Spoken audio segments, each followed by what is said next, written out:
Deep in the Peruvian Andes sits an intricate, sprawling stone complex perched on a mountain precipice.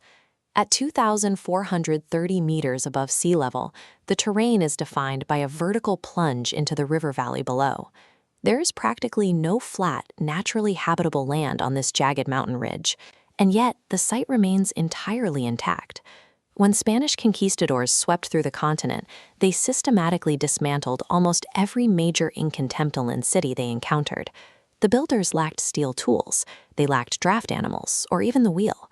Yet they carved a functional fortress into this peak, only to leave it completely, for reasons they took with them into history.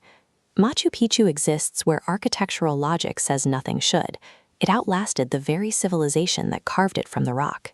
Construction began around 1450 AD under Emperor Pachacuti. The site was built specifically as a sacred royal estate, intended as a secluded retreat for the Incan elite. Building here required a constant defense against the pull of gravity on these sheer slopes, as well as the heavy, relentless Andean rainfall that constantly threatened to wash the mountain's topsoil away completely. The most visible solution is the massive network of stepped agricultural terraces carved into the mountainside. These structures provide flat surfaces for crops, but their primary function is an internal drainage network. Heavy rainwater filters slowly down through topsoil, passes through sand, and hits large gravel. This design absorbs the water's kinetic energy, leaving the foundation stable.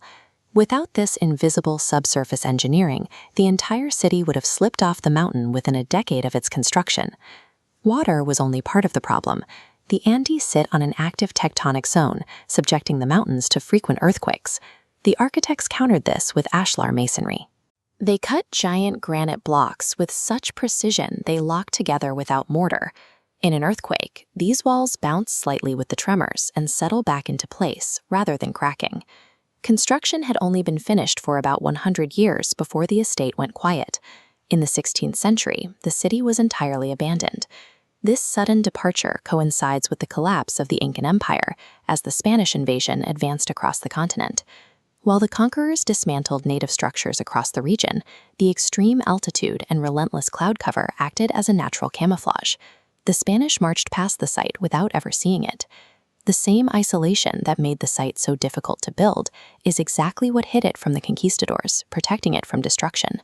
Over the following centuries, the jungle canopy swallowed the stone structures, leaving the city known only to a few local farmers who lived in the valleys below. An expedition led by Hiram Bingham reached the site. While it wasn't a literal discovery for the locals, it was the moment the international community was introduced to the ruins. Throughout the 20th century, archaeologists cleared the overgrowth, revealing a complex that would become one of the most studied architectural sites on the planet. It was named a UNESCO World Heritage Site in 1983 and eventually recognized as one of the new 7 wonders of the world, drawing thousands of daily visitors to the mountain.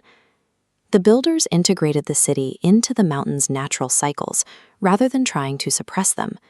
Because they accounted for the rain and the tremors, the stone foundations remain, while the empire that commissioned them is long gone.